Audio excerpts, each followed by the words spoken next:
আগে মানুষ কদম চুমা দিত, হাত ধরে চুমা দিয়ে বলতো, তুমি আমার গুনাহের চোখ খুলে দিলা, তুমি আমার গুনাহ ধরাই দিলা, আমার বউটা তুমি ধরাই দিলা।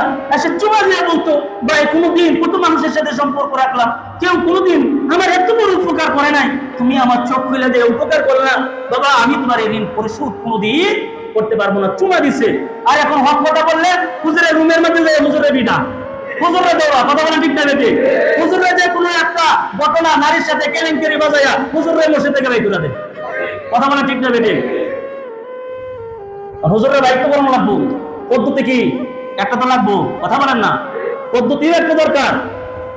মুসল্লিও বোকা, পাগলা মুসল্লি খালি একবার নামাজ পড়ছে দৌড় মেরে দিছে। পাগলা মুসল্লি তো একদিন কোনোদিন তালাশ করলো না, একদিন তারাও রিপোর্ট করা সিস্টেম করে বুঝতো না আমি যে ইমামের পিছনে নামাজ পড়লাম আমার ইমাম সাহেব ঠিক আছে কিনা, তার উপরে কি কোনো রকমের তো কোনো বোঝা চাপিয়ে দিছে কিনা, এইটা কোনোদিন মুসল্লি খুঁজে নাই। এই সমস্ত মুসল্লিদের নামাজ ইমামের পিছনে পড়ে কোনো অধিকার রাখে না।